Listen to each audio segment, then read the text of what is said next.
Hi everyone, this is Isa Teese, and I'm very excited to be with you here today. I want to get something straight right off the bat. I'm not a political person. I don't have feelings about one side or the other being better or worse or any of that kind of stuff. I'm a visionary. So what I do is I see things from a bigger picture, and that's what I'd like to speak about today, is the bigger picture of what it is that's going on our planet with this inauguration, with this whole presidential thing. And I'd like to share with you what it is that I see. And this is kind of like how I think and how I live. First of all, this experience has created a tremendous amount of diversity in our world. Now, I've been around a lot of elections before, but I have to tell you, being not politically driven, it's not been that big of a deal to me. I'm not the kind of person that runs down and marches for certain things and all those other things. And I think it's awesome if that's what it is that you're about and what it is that you love to do.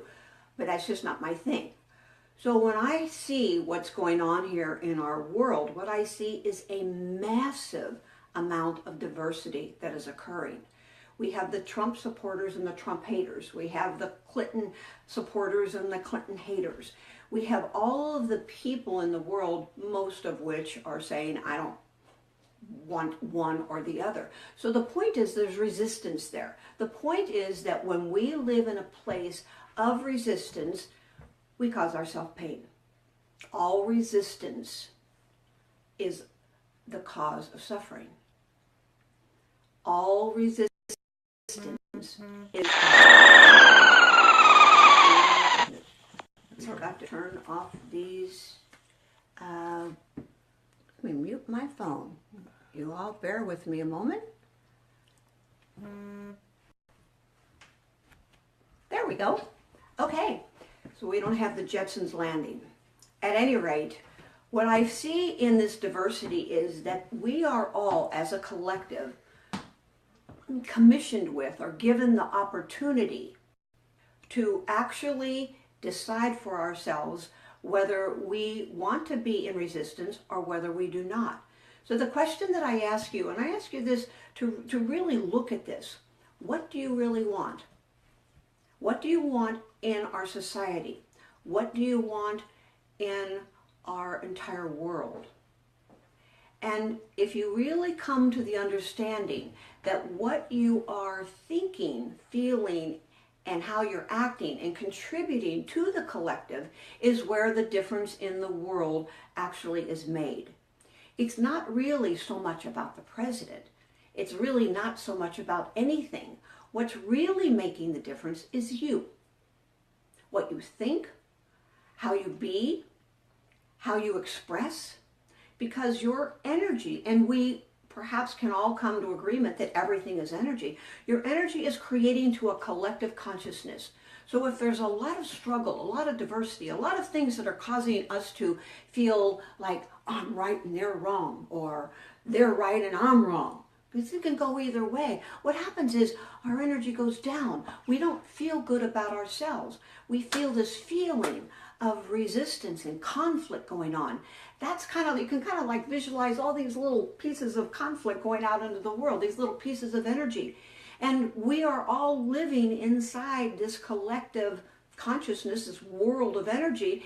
And it's like going into a, like if you go into a, before we had our non-smoking bars, you would go into a bar on Friday night. Now, maybe you're not a smoker, but you go in, and at that point when smoking was allowed, you couldn't not breathe in the smoke. That's just what happens.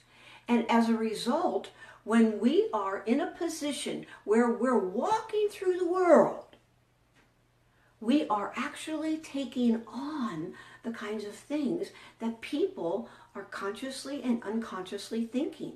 Now, you might think you're beyond that, but I have a news bulletin. If you breathe air, you're part of the collective consciousness.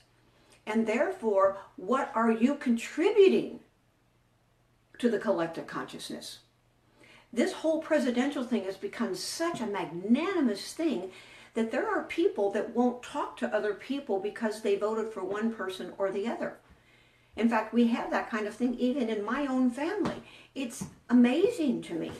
And when I suggest to people that we are in a place where we are fighting against ourselves, it's fascinating to me to watch them fight for their limitations. Do you fight for your limitations? Is it working for you? Is it changing anything? Are you supporting the world and being a better place to live because of your judgments, your resistances? I don't think so.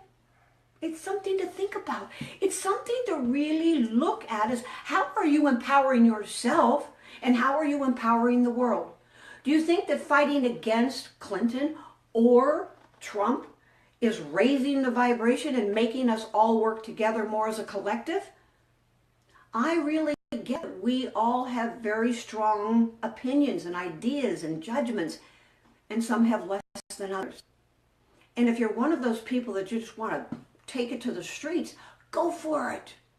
But keep in mind what you are contributing on the streets, so to speak.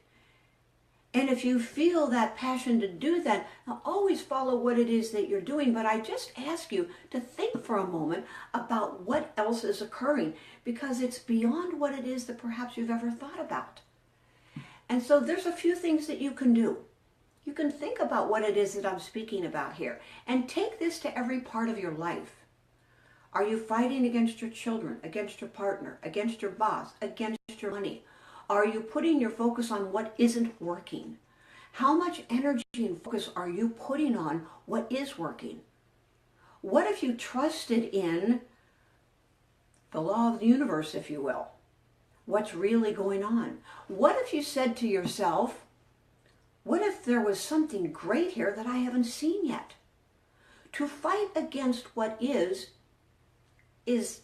a definition of insanity, which we all know means doing the same thing over and over again and expecting different results. If you are fighting what's already done, do you think anything valuable will come out of that? I'll tell you what will come out of it. You'll feel justified. You'll feel a certain level of arrogance. I'm standing up for my rights. I believe in this. And that's great, except does it give you joy or does it cause you pain?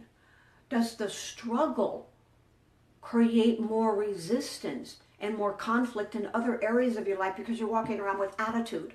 Are you separating yourself from people that you really love? Are you keeping yourself from what it is that truly brings you joy? I'm just asking you to contemplate these things. Nothing needs to change if you don't desire to change it. But many times we don't stop to think because we get fired up. We like that drama. We like getting fired up and going rah, one thing or another. I enjoy the excitement of certain things in my life too. And I ask myself, what's my payoff for doing this? Because if I'm not aware of what it is that is my payoff, then I'm going to keep doing the same thing over. And if I like the payoff, then yahoo! But if the payoff isn't bringing me joy, and it's not supporting the collective society, then what's the value of doing that? What's the value of us continuing to resist what is? It's something to really take to heart, because every area of your life is being affected by this. And this separation that we have at a global level is not supporting our world and being connected. It's not creating a sense of connection between each other. People are afraid to talk to each other. Some people won't talk to each other because of who they believe in or what they want. That's like saying, I can't love you because you're Christian, or I can't love you because you are going to, because you don't believe in God, or I'm not going to love you because you don't believe in the same God, guru, whatever that I do. Is that really unconditional love? Is that really living from your heart? Do you want to live from your heart and have the world that you love to be in and have other people feel that way too? Or not?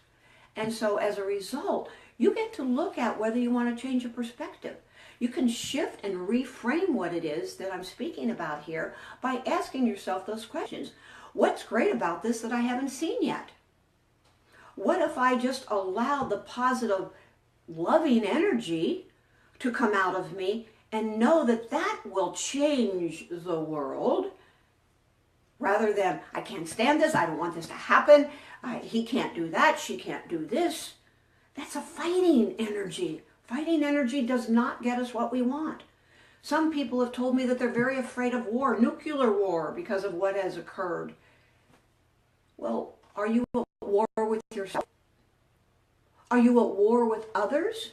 Are you the microcosm of the macrocosm of war? Something to contemplate, because remember that all of our world is occurring from the inside out.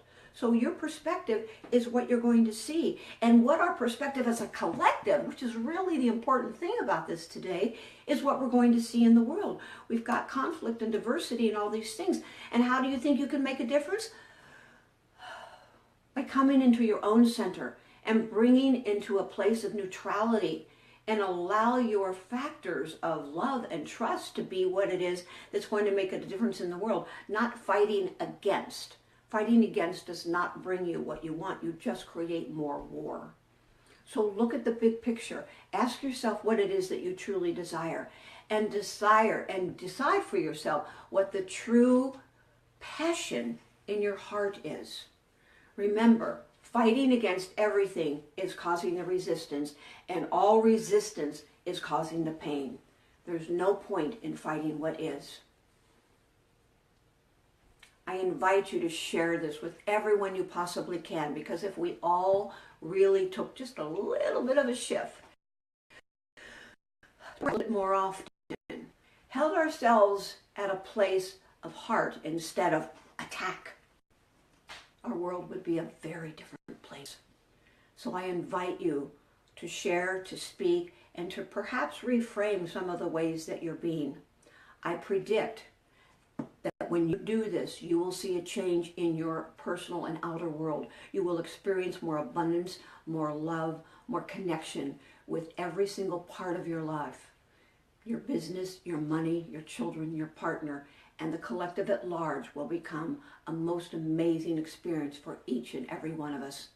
Thank you again for being here with me. I am so appreciative of you, and I'm very excited that I'm going to be here every day with you and just chatting for a few moments or a lot of moments. So if you'd like to know more about this, or you would like to have anything, then comment below or private message me, because I love connecting with you. Have the most awesome day of your life so far, and know that who you are makes a difference. Who you are is changing this world. Don't you ever think for a moment that what you think, what you say, what you do, and how you feel is not affecting everyone. It's contributing to the amazing world that we live in. We have so much to be in gratitude for. Big hug to you all. Until next time.